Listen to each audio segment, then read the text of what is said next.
Oh, my stomach is growling. I am hungry.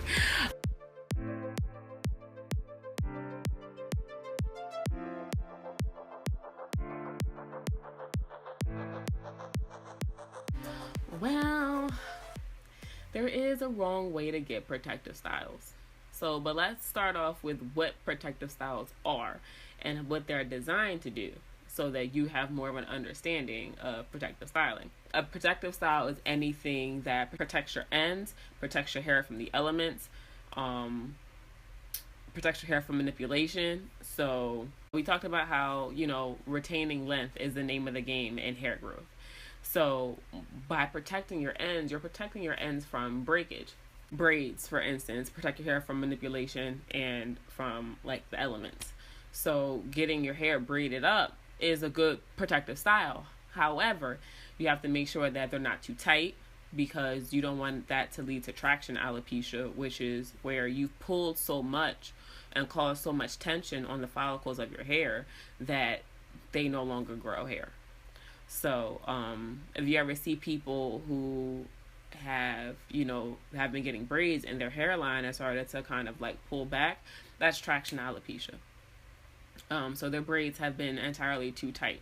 We go to like the hair salons and braiding salons, and they braid so tight they like grip up your edges, and you get like little bumps, and it pulls your hair, like your hair, that's just braiding too tight. That's not a protective style. You're not damaging your hair at this end, you're damaging your hair at this end.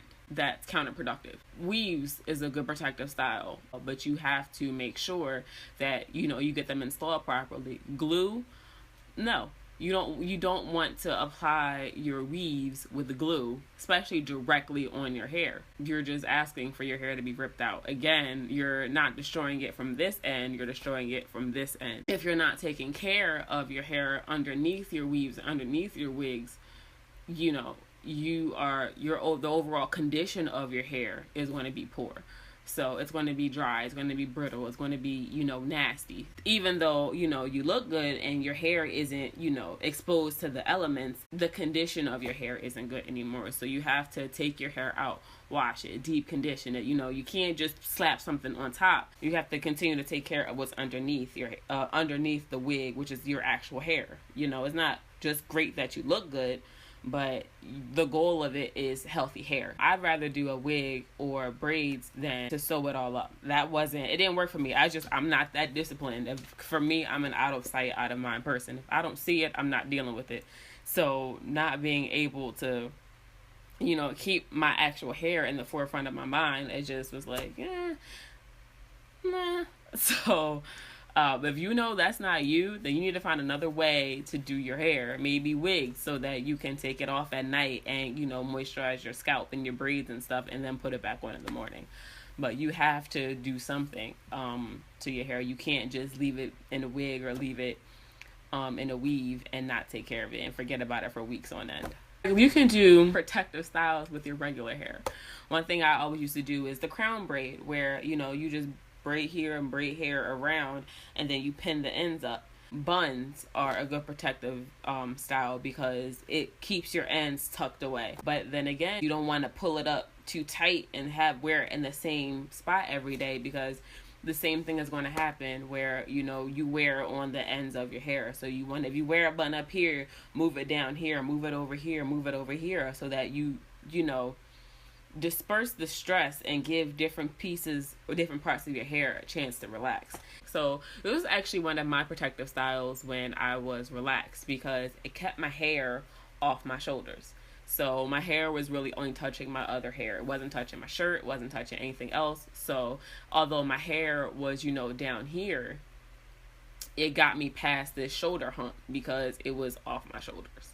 Those are the things that I did for protective styling that really, really worked. So it's more than just the style, it's how you style it and the way you take care of it while it's styled. Protective styling can go wrong, and then as much as you focus on the install and the maintenance while it's there, the takedown process you also have to be worried about. So if you do everything right, if you get them installed properly, if you take care of your hair while it's in there, but you take it out and you don't have proper techniques. Because every time I got braids, I took my hair out and it was matted.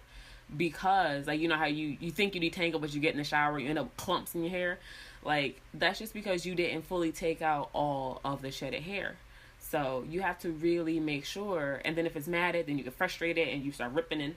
So you got to really take your time, you know, from A to Z. So you have to protect it from the very beginning before you get it in. You know, make sure your hair is in the proper condition. If you're going to braid it and put wigs and weaves and stuff in it, you know, make sure that your hair is, you know, deep conditioned with protein, so that when you put them in, you know, your hair is already in its prime healthy state.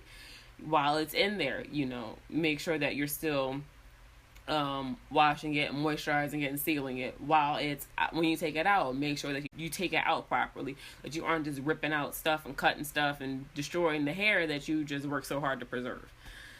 So protective styling has a lot of steps to it. It's not as simple as getting braids. You know, it's not as simple as getting a weave or getting a wig or putting your hair a certain kind of way. You know, it's proper maintenance through those steps. You know, you have to keep implementing the rules and the, you know, the things that you learned about healthy hair, but in a protective style.